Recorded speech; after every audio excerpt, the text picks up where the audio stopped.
lacounty.gov to view preliminary maps showing damage assessments. Please note that the preliminary maps have been posted and are being updated daily. If there is not a color icon on your address, it means the building has not yet been inspected. Severe fire weather conditions will continue through Wednesday. Please be assured that all fire departments and all law enforcement agencies in the area will be prepared. The anticipated winds, combined with low humidities and low fuel moistures, will keep the fire threat in all of Los Angeles County critical. I ask all Los Angeles County residents in wildfire-prone areas to understand that the necessary public safety power shutoffs are important for our collective safety in preventing the next wildfire natural disaster. I did want to dispel one rumor. The LA County Fire Department has never turned down any offers for mutual aid assistance and resources.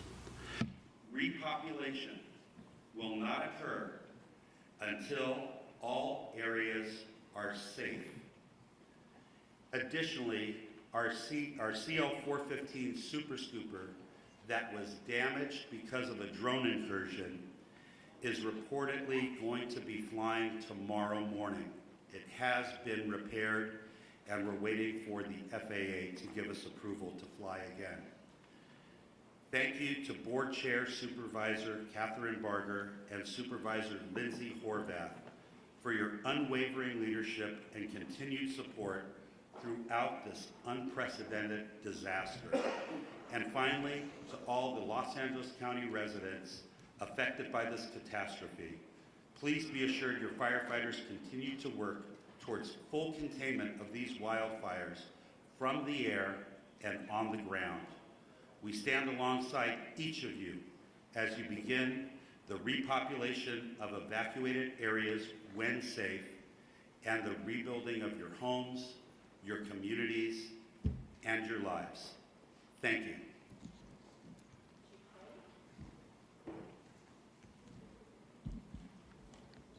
Good morning, everyone. Kristen Crowley, Los Angeles City Fire Department Fire Chief. I'll just start off with just a moment to share with everybody out there that's been impacted by these wildland fires that the entire LAFD family, sworn civilian, our city family, Mayor Bass, city leadership, everybody, our thoughts and hearts and prayers go out to you as we continue to push forward and mitigate this emergency. We understand the impacts, and we're working and will continue to work very, very, very hard for everyone. Another point I want to make is that also we are so very grateful for the firefighters and the first responders that have already arrived and continue to arrive in the Southern California region. We absolutely know that we cannot do this on our own, and we are tremendously appreciative of all of your continued support. As the increasing wind event is upon us as we speak, the Los Angeles City Fire Department has maximized our resource capabilities and response capabilities. All available LAFD resources have been staffed. I have strategically pre-positioned engine strike teams and task forces which are dedicated to rapid response for any new fire that breaks out in the city. In addition, I've directed the Fire Prevention Bureau to augment wildfire patrols in high hazard areas. The Palisades fire, your LAFD remains committed to this fire, and we have a significant number of engines that have been dedicated to this fire. The crews that are involved, we have crews from up and down the state, outside of the state, have made excellent work overnight, mopping up flare-ups and hotspots. Their primary focus last night was on the Mandeville Canyon area, and this fire is now at 23,713 acres with 14% containment, with 5,123 personnel assigned to the Palisades incident. Firefighters will continue to work diligently throughout the day to increase containment and prevent further fire spread. Again, I want to focus my comments on the amount of resources that are here in the Palisades, from the first responders all the way up to our incident command teams. Again, we're going to keep working really, really hard for you. Just a brief comment on the Hearst fire. It's been held to 799 acres with 95% containment. Again, thank you to the community members that are out there for remaining vigilant. We are not in the clear. I want to make sure of that. We are not in the clear as of yet, and we must not let our guard down. As we have right now extreme fire behavior, and we need to make sure that the community is staying updated with the most information, updated information as well. Follow all evacuation warnings and orders without delay. And please, please stay safe. I would now like to introduce our next speaker, and that is Sheriff Luna. Thank you. Robert Luna, Sheriff of Los Angeles County. Regarding our deployment, we still have well over 1,000 of our Los Angeles County deputies out there working on 12-hour shifts. We have 172 California Highway Patrol officers. I'd like to thank the commissioner who was with me yesterday, Sean DeRee, for all of his assistance.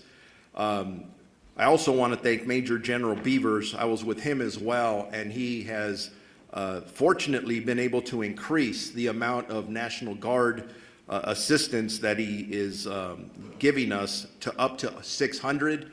And he told me yesterday if we need more, we can ask for more, and we are strategically looking at that, analyzing it, and will ask as needed. Evacuations, we have approximately, and this is some good news because it's dropped, we have over 92,000 people who are under evacuation orders and approximately 89,000 people who are under evacuation warnings. I want our community to know this, and Chief Maroney did talk about this for a second. In every conversation we're having about evacuations, warnings, whether they're going to implement them or take them away, the conversation about repopulation is on all of our minds. I know that we are attending, staff's attending community meetings, whether they be out in the Palisades fire area in Malibu for us at LA County Sheriff's, in the Altadena area. We are hearing our community loud and clear, and we want to get you in there as soon as possible. But I want to reiterate what is holding us up. This is very important. We are still, for the Altadena area, we are in the third day of grid searching. It is a very grim task, and we, unfortunately, every day we're doing this, we're running across the remains of individual community members. That is not easy work, very sad to report, and I believe that work is not only going to continue, but I believe will continue to find remains. So please be patient with us. People are saying, I just want to go look at my house and I want to see what's left. We know that, but we have people literally looking for the remains of your neighbors. Please be patient with us. There's a lot of hazards in the area still. The area has not been rendered safe. Please be patient with us. And then we have the potential of crime scenes. And I'm not saying that's what it is. I'm just saying we have to think ahead because we can't go back from that. So please be patient with us. The curfew is still in effect, 6 p.m. To 6 a.m. for specifically the mandatory evacuation areas in both the Palisades impacted area and the Eaton fire impacted areas. Those are subject to change depending on need, one way or another. We understand, again, that people want to go back, but it is dangerous to do so, and we will not put anybody's safety at risk. I want to talk about arrest for the LA County Sheriff's area. Overnight, we had several other arrests. It brings it up to a total of 34 in our geographic area. We have 30 in the Eaton fire area, and we have 4 in the Palisades area. Last night specifically, again, for LA County Sheriff's jurisdiction, we arrested 4 2 were for curfew violations, 2 were arrested for 1 drone incident. To my knowledge, we have now had 2 specific drone incidents that have resulted in 3 arrests. So as I talk to our community again, if you do not have business in the evacuation areas, do not go there. Please, you're infringing upon the work that our first responders need to attend to. And I do want to say, when I talk about these arrests, I want to clarify not all of them are for burglary or looting or for curfew violations. But it is very important when I say stay out, we are arresting people who are not supposed to be there, who do not live there, who are in possession of narcotics. We've arrested several with guns. And yeah, I'm going to tell you something. If our deputies being very proactive in these areas, stopping people in a constitutional manner as always, making sure that they're supposed to be there and you have narcotics on you and you have a gun on you, in police work we call that a clue, something's wrong there. So that's why we're arresting people. Our search and rescue missions, through the 2 days, we have searched 1,874 properties. In regards to deaths, and again, I want to clarify, this is for the Los Angeles County area of responsibility. We have confirmed 21 deaths, 16 in the Eaton fire area, and 5 in the Palisades area. And sadly, yes, unfortunately, I anticipate the number to go up. Missing persons, we are actively, have 23 active missing persons reported, 17 in the Eaton fire area, 6 in the Malibu area. All of them are adults. Thank God there's no juveniles. But if you believe you have somebody who's missing, make sure you report that to us as soon as possible. For any updated information that anybody may have, questions, very important questions regarding evacuation orders or warnings, or any road closures, please go to lacounty.gov/emergency for assistance. The American Red Cross is doing an amazing job. Please contact them. And again, for some of the negative things I talk about, there are some amazing stories of community members coming forward to donate items. It's very inspiring. For donations, go to Emergency Network Los Angeles. And now it's my pleasure to introduce Assistant Chief Dominic Choi from the Los Angeles Police Department. Okay, good morning. I want to start by just assuring everybody that our primary focus still remains the safety and well-being of our residents. These fires have caused significant disruptions, but we are working tirelessly with our partners to protect lives, property, and secure critical infrastructure. So as of this morning, LAPD has in the city 266 officers deployed to the Palisades fire.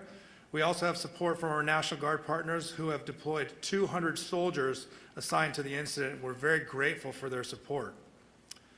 We also have dedicated resources investigating our missing persons reported. So at this time, as of this morning, 6 a.m., we have a total of 26 people reported missing in the city of Los Angeles. 17 of those individuals have been located safely. 9 of the 9 remaining, 2 most likely were found in the fires deceased, but they haven't been positively identified by a coroner's office yet, so those are still waiting to be identified. 1 individual, we believe, is located safely in a shelter, but that person, we're waiting for confirmation on that. There are 6 that remain unaccounted for, and we're diligently trying to identify and locate these people. So in total, in the city of Los Angeles, since Tuesday when these fires occurred, we have 3 fatalities. Again, 2 were found in the fires, and 1 was a burn victim that was transported earlier this week to a hospital. That person later passed away. If you want to make a missing persons report, you can do so either in person or over the phone. You can call any one of our 21 geographic stations and make that report, or you can call our missing persons investigation unit directly. I'm going to give you the number. It's 213-996-1800 and select option 3. That telephone is manned 24 hours a day currently.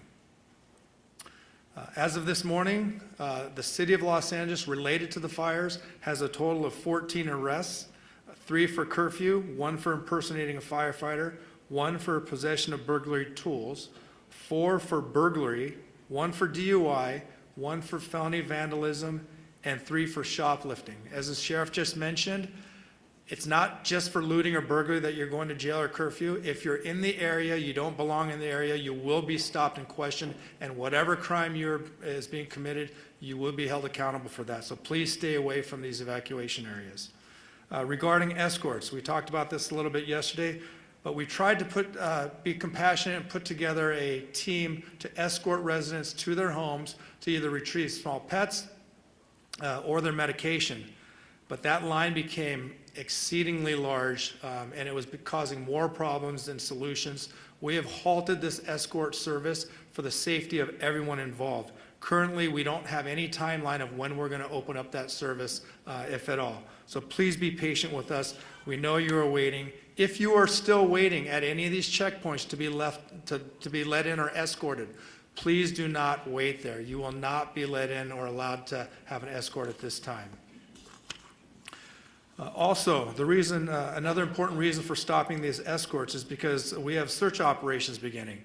Over the next 48 hours, we'll be working alongside LAFD Search and Rescue, our ATF partners, as well as the LA County Coroner's Office throughout the burn areas, giving priority to those people that are reported missing in these burn areas.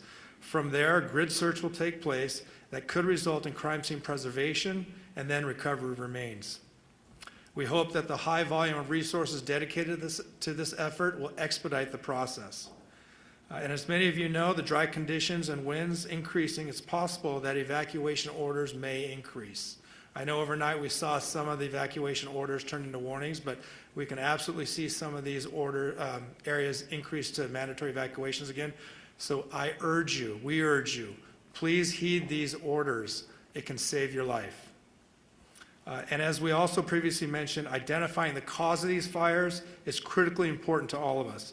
In conjunction with our partners and led by ATF, we have created a Los Angeles Regional Wildlife Investigative Task Force.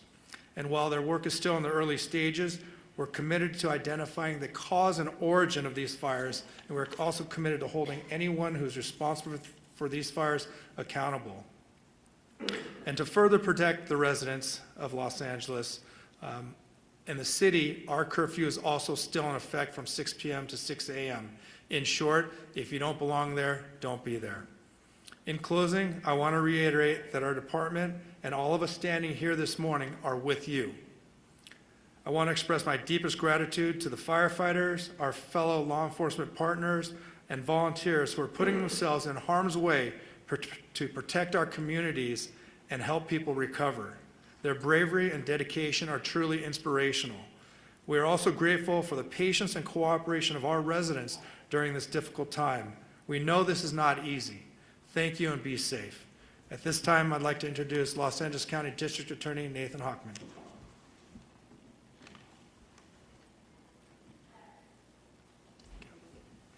Thank you. With firefighters literally putting their lives on the line to save lives and to save homes, with law enforcement working around the clock to keep security at a high level, with over 200,000 people evacuated, and I'm one of them, and with people who have lost lives, lost homes, lost businesses, there are still people in our community who, rather than saying thank you, look at this as an opportunity to commit crime and to take illegal profit and advantage over the situation. We've seen this come up, and you've heard law enforcement describe the arrests that have been made, whether those arrests are for looting, burglary, grand theft, whether those arrests are for arson, whether those arrests will eventually be for price gouging, because we have been seeing price gouging with hotels, people offering residences well above the 10% addition that they can charge. We've seen that with medical supplies, other types of supplies, price gouging going on. So the criminals have decided that this is an opportunity, and I'm here to tell you that this is not an opportunity. You will be arrested, you will be prosecuted, and you will be punished to the full extent of the law. At 2 p.m. today, we'll be holding a press conference to announce the first charges in a looting case and the first charges in an arson case. This is not an arson case tied to the major fires. It was an arson case that was done on the side, in essence. You will hear that these people who've committed these crimes are facing very significant sentences. I am working with over 750 deputy district attorneys and in the entire law enforcement community to bring these people who are despicable and disgraceful to justice. And we're not only going to see what's happening right now in connection with bringing stability to our community, whether it's, again, going after the looters, the arsonists, or the price gougers, but we're starting to see the criminals emerge who are going to go after the recovery efforts. These are people who are contacting people and pretending to be GoFundMe operations to help people who have suffered. And GoFundMe, by the way, actually is an excellent organization that has put in place protections that if you use their site, you can use it safely. But these are people who are creating fake GoFundMe sites. I tell people to be very, very cautious when you give your money away to check out the organizations that you're doing it to. I applaud anyone who wants to donate to these causes, whether with money or services, but make sure that they are going to the right operations. Again, you can go to Emergency Network LA, that's enla.gov, or you can go to recovery.lacounty.gov to see the types of operations that you can have confidence in. And we're also going to see scams coming up with insurance proceeds. We're going to see scams coming up with government benefits, because we are going to literally have billions of dollars come into Los Angeles County over the next months and years. And for the criminals who view this as an opportunity, let me again give you this warning, an absolutely unmistakably clear warning, that if you go ahead and you want to rip off people and the system and governments that are trying to help the people who have suffered from these tragedies, you will be arrested, you will be prosecuted, and we will seek maximum punishment against you. I hope that we'll have the opportunity to tell you at a later point that this warning has been heeded, that deterrence works. Because if we are going to actually have the stability and the rebuild, it's going to be based on everyone contributing. But for those who don't want to heed this message, the warning has been cast out there, and the warning will actually have teeth behind it. I'd now like to introduce Los Angeles Board of Supervisors Chair, Catherine Barger. Thank you. As I discussed yesterday, FEMA relief is essential to getting our impacted residents back on their feet. Today and yesterday, FEMA staff have been at 7 county libraries, plus the Alhambra Library, providing support to individuals who are seeking FEMA relief. Tomorrow, these services will transition to centralized assistance centers, one at Pasadena City College and the other at UCLA Research Park. These centers will be in-person venues where all impacted individuals can receive direct support for FEMA's assistant program, which helps residents access lodging, essential items, and other large financial needs. You can visit recovery.lacounty.gov for all the details. And I would encourage everyone listening to go to one of these sites, because I was at Pasadena Convention Center, and I know Supervisor Sleece, you were as well. And I saw people handing out cards. I don't know who they are. I don't know who they represent. But people are looking for an opportunity. At these recovery centers, you will have legitimate government officials who are going to work with you to make sure you receive the benefits you deserve. I want to thank FEMA for their continued support for our impacted residents. Our residents need this support to begin rebuilding, And believe me, after last night's meeting that I attended with my constituents, they are desperate.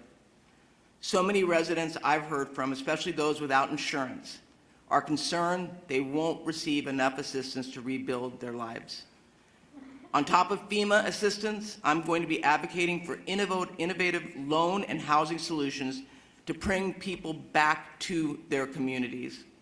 People need help, and they need to know what kind of support they're going to receive. Last night, I joined hundreds of impacted victims in Pasadena to hear their stories, understand their needs, and to discuss what comes next.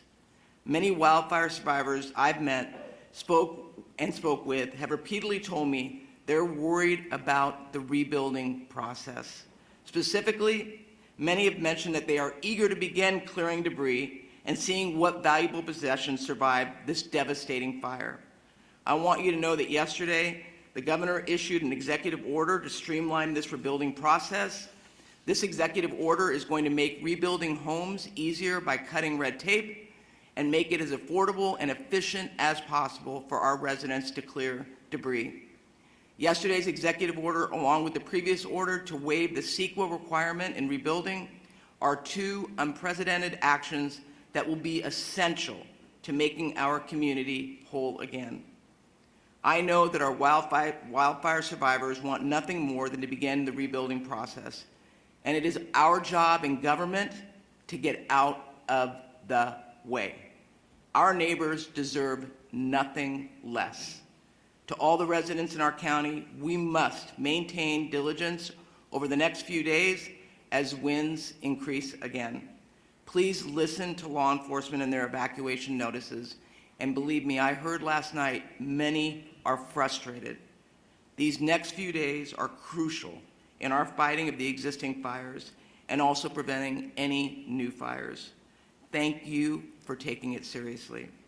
I'd now like to introduce LA City Mayor Karen Bass. Thank you, Supervisor.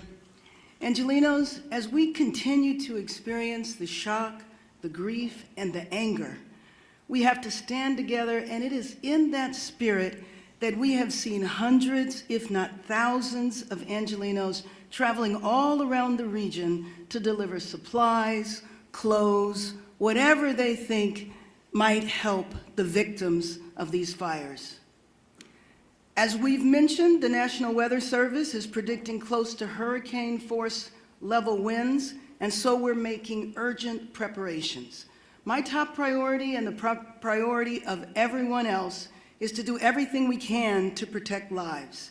As these winds approach, LA City firefighters and firefighters from across the county, state, and nation, and even overseas, are in a proactive and strategic posture to save lives.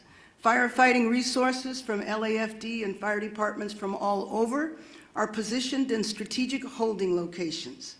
DWP is deploying water tankers to augment water supply for firefighters. The emergency operations centers remain activated at the highest level to rapidly coordinate emergency response. As we prepare for more wind, we're also urgently working to provide people with much-needed resources. This week, as Chair Barger said, our city and county will launch in-person local assistance centers that are tailored to those affected by specific fires. These local assistance centers is for Angelenos impacted by the Palisades and Hearst fires, and they will open at the UCLA Research Park, which was formerly known as the West Side Pavilion. It will operate from 9 a.m. to 8 p.m., 7 days a week. These centers will help people who have lost vital records like birth certificates, driver's license, Social Security documentation. They will help people who've lost their homes or businesses apply for disaster relief, and they will provide referrals for mental health counseling and other services. We anticipate that there will be representation for over 20 city departments. There will be representatives from the state and federal departments and agencies.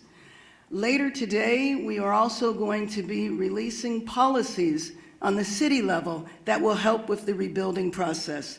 So as we continue to go through these next few days, where the fires are still a serious threat, we also want to begin to help people put their lives back together and to prepare to rebuild our city. I also want to again remind Angelenos that lacity.gov is now a one-stop shop for assistance for those who are impacted and a place to help Angelenos find a way to get involved. As the winds pick up, please stay safe. Please heed the call to evacuate should you receive that. And remember to heed all public safety guidance. Thank you. I'm Lindsay Horvath, Supervisor for the 3rd District of Los Angeles County. The latest Palisades fire updates, as you've heard, more than 23,000 acres have been impacted by this fire, and it is 14% contained. We have over 5,100 personnel, including 44 helicopters and 540 engines. The fire continues to hold along Mandeville Canyon, and we are grateful for our first responders and all those on the front lines fighting in this area. We know it is critical, and you are doing a great job. We've also made significant progress in Topanga Oaks, Sylvia Park, Temescal Ridge, to Mulholland. All of these areas have been under threat, and we are continuing to hold. Santa Monica has lifted their evacuation orders and downgraded to warnings in North San Vicente, moving from order to warning at 8 a.m. today. All of the warning areas have been lifted. A particularly dangerous situation has been issued.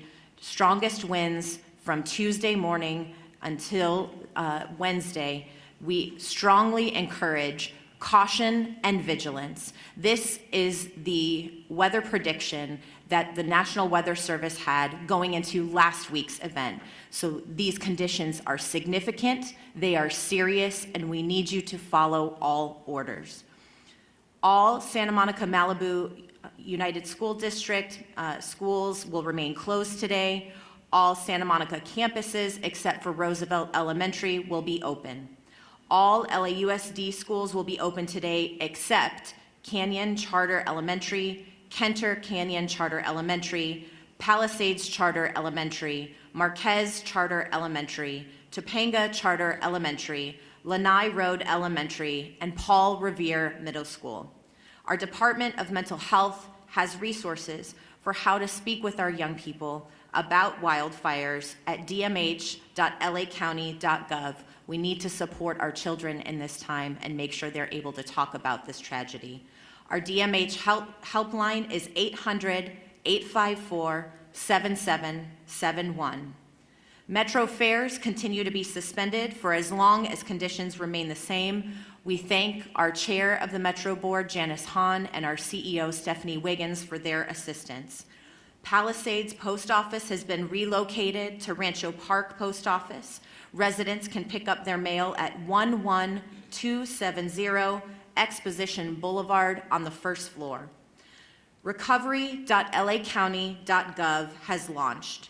You can find initial damage assessments as well as maps to indicate your property location and status, comprehensive list of county resources by department, federal, state, local, and nonprofit emergency assistance. Once again, that website is recovery.lacounty.gov. Our Department of Economic Opportunities East LA Entrepreneur Center and America's Job Centers of California open today as well to support impacted workers as well as small businesses.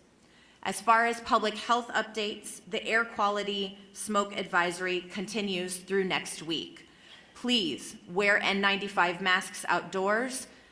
Fine particulates are airborne even in areas not impacted by the fires, especially children and older adults, especially those with serious health complications, are particularly at risk. LA County Department of Public Health is providing N95 masks at all evacuation shelters and to community-based organizations. When you are at home, please close your windows and doors, run the air conditioning or air purifiers if you have them, and check your filters regularly. In your car, close the windows and vents, turn your air conditioning on to recirculate. Do not in any way use leaf blowers or other actions that will push ash into the air.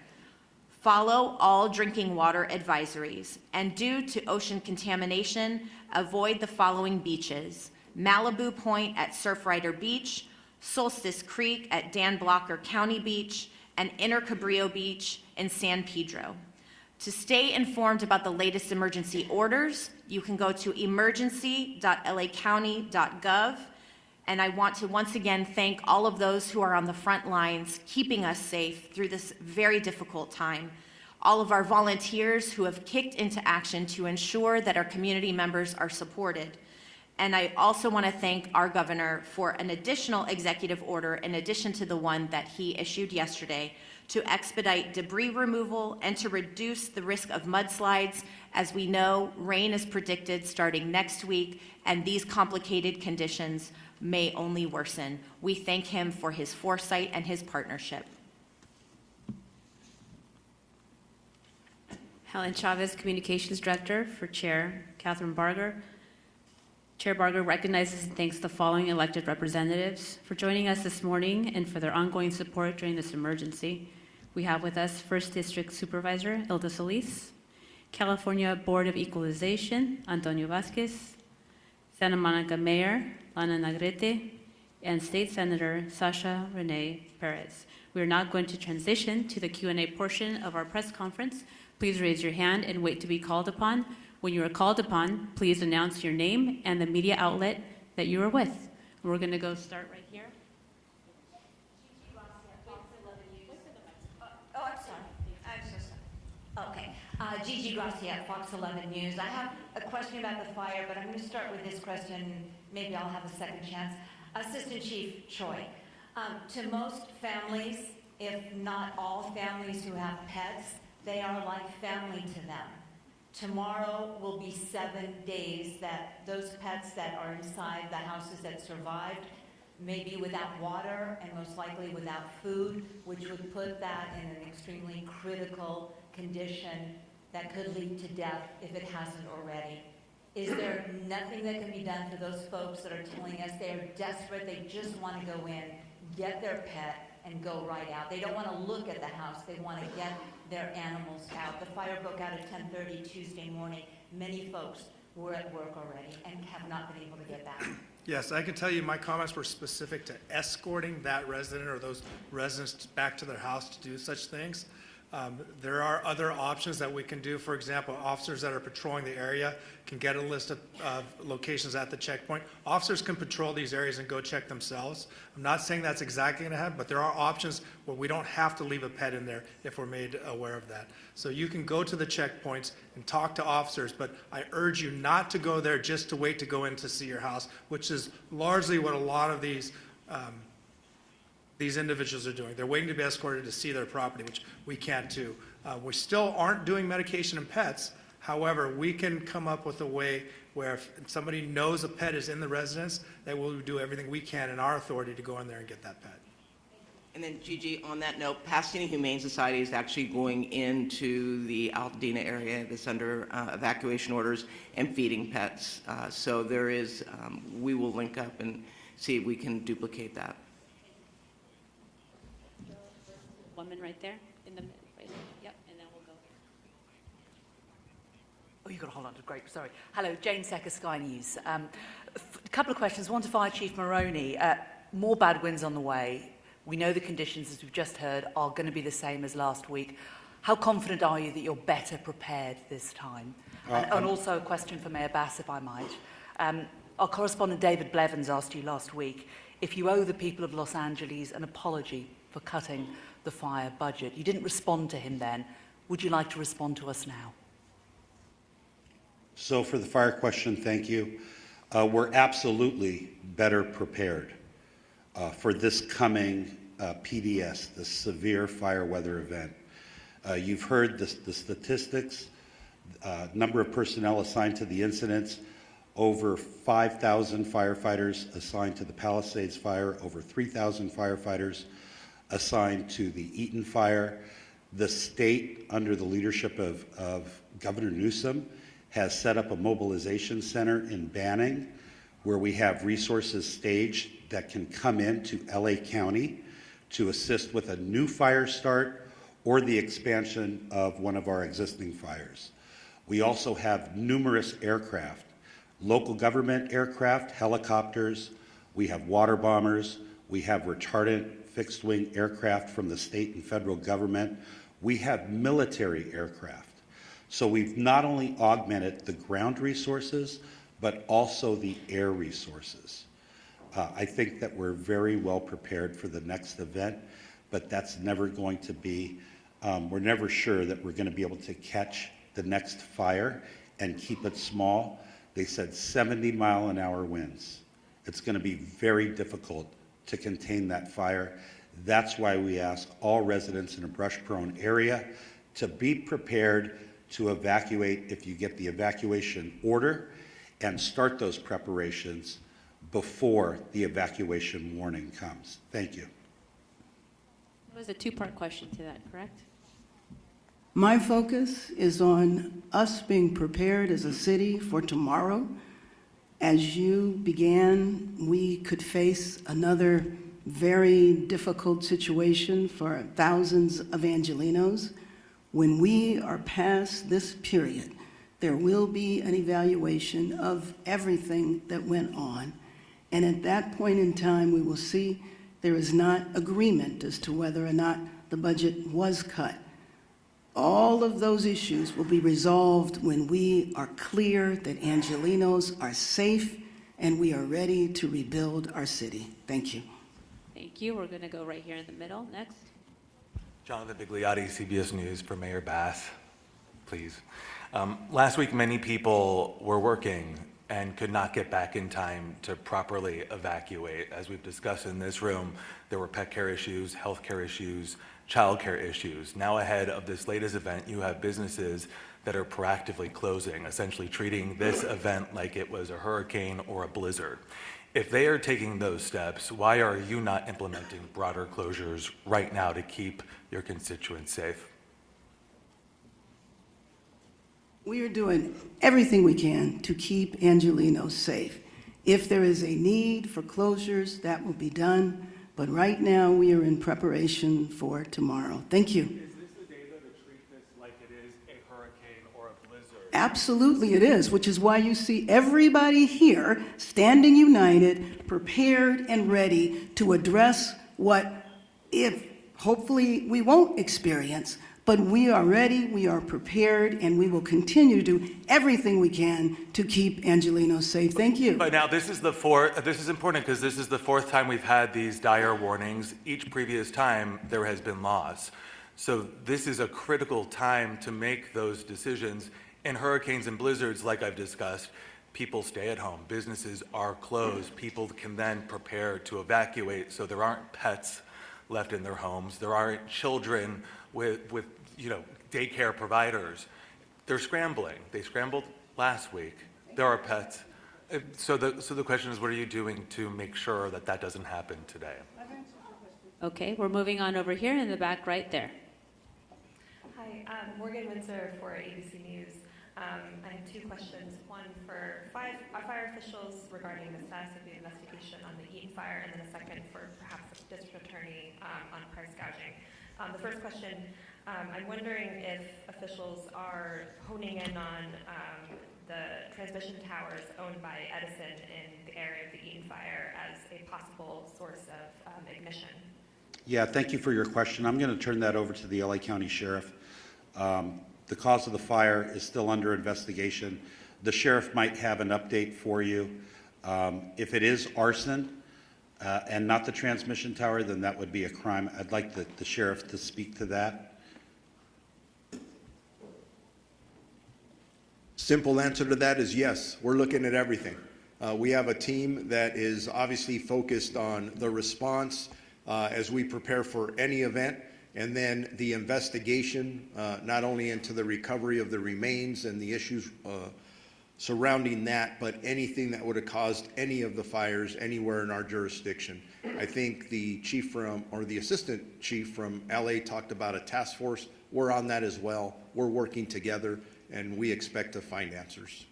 Okay, I saw a hand right here in the blue jacket. Hi, good morning. Lauren Coronado with NBC4 News. This is for Chief Crowley. You mentioned wildfire patrols in high-risk areas. Can you identify those high-risk areas? Sure. So, and that's that lean forward posture as we're looking to do everything in our power to ensure that we maximize our efforts with the resources that we have, which this whole patrol, we're utilizing fire inspectors. So with that, we're going to be patrolling, taking a proactive approach. Anywhere where there's any wildland risk is where we're going to be patrolling. It's just extra set of eyes, ears. We can also help the community with questions, and that's really important. The community also knows that the city, the fire department is leaning forward. We're utilizing the resources that we have. So to answer your question very specifically, it's anywhere where it's in the wildland area. That's where we're going to be putting our patrols out. Thank you. Thank you very much. I have one more question. Sorry, I should have asked right off the bat. For any fire official, I understand there's better air resources this time around, military equipped. With these high winds, I know a big issue is that they weren't able to be utilized because of the high winds. When we're talking military equipped, does that change things? Can you do those aerial attacks with these kind of aircraft? It's not going to change it. So we still have wind cutoff speeds for fixed-wing retardant tankers, water bombers, and helicopters. The helicopters that we have at LA County Fire are military helicopters. They're patterned after the Black Hawk. And still we do have wind cutoff speeds, not only for the safety of the helicopter, but what happens as the wind speeds increase, the effectiveness of the water drops or retardant drops is affected. And the minute that aerial firefighting resources are no longer efficient or effective or safe, we have to ground them. That's the unfortunate truth, but we do have a lot of people on the ground that can still fight the fire. You saw our firefighters, 100-mile-an-hour winds, Eaton Canyon, and Altadena that kept fighting the fire even in those strong winds. Thank you. Thank you. We're going to go over here, and then we'll go over here.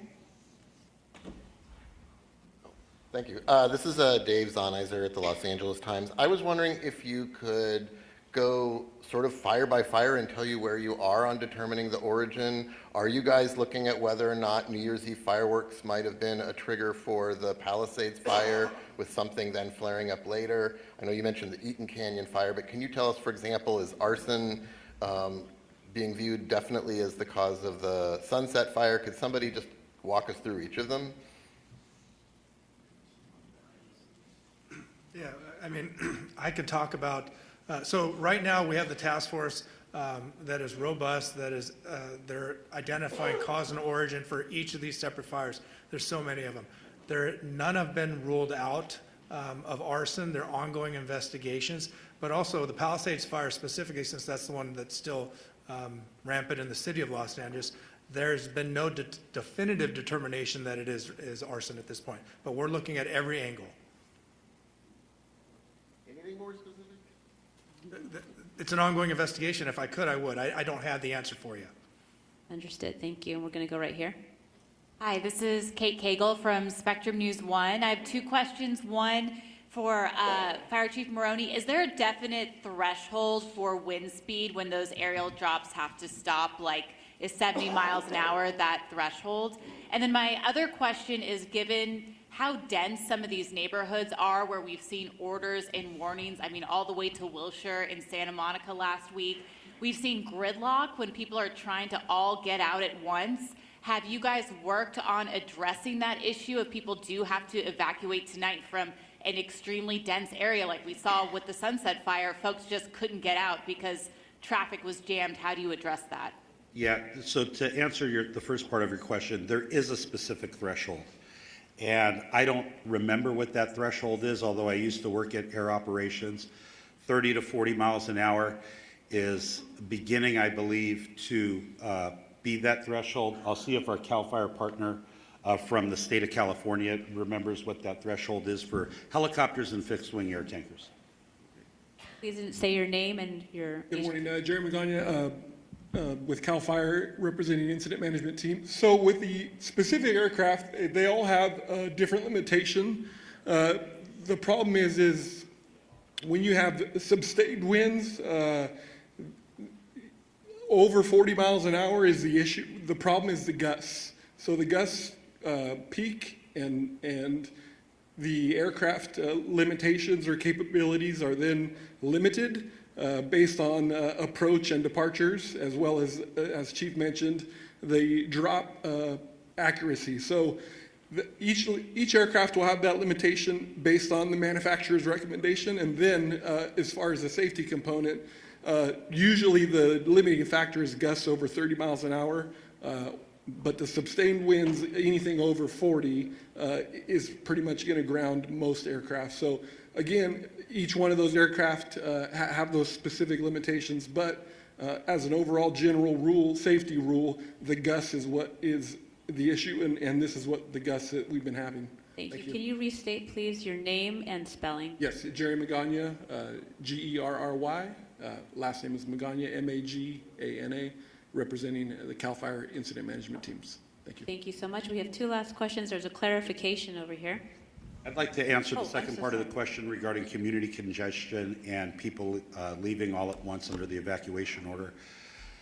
We really want residents in LA County to be prepared. If you don't have a wildfire evacuation plan for your family and your home, please make one today.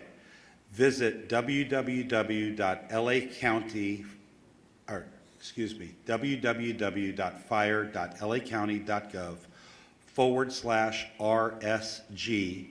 That stands for Ready, Set, Go.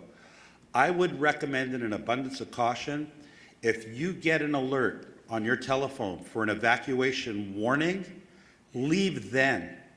Don't wait for the order, because we know from experience that if you wait for the order, you might get caught up in the congestion that you referenced. And please do not silence the emergency alerts on your telephone. If we send out an alert at 3 a.m. on Tuesday night or Wednesday morning, when you're sleeping, we want you to wake up and evacuate. We know we had some issues earlier, but please do not turn off those wireless emergency alerts on your telephone. Accurate? Sorry, my question was that those alert issues have been resolved and people can rely that that's accurate now? Yes, I just think it's very important that Chief Maroney and I stand together and have the exact same message, which is the Ready, Set, Go piece is Ready, Set, Go. The community needs to also understand you don't have to wait for the order. Knowing what we know and what we saw, if you're in any of these particular areas, that lean forward posture, we keep talking about it. We saw the impacts, extreme impacts of the winds when what happened in Palisades. Our professional advice to anybody out there is to make sure you're ready, to make sure you have a plan. We talk about the pets, we talk about the medications, put your plan together, ready, and you do not have to wait. You do not have to wait for the order. And I think it's really, really important that everybody hears what Chief Maroney and I are saying. And in fact, the rest of the region, the rest of the fire chiefs are saying the same thing. Thank you. Kevin, you were going to address the WE alert issues? Kevin McGowan, Director with the LA County Office of Emergency Management. In partnership with the state, we have the wireless emergency alert system ready to go with a state partnership. Thank you. And we are at time. We will have one-on-one interviews. If you have any unresolved or unanswered questions, please approach to the front and we will connect you to the appropriate speaker. Thank you for today.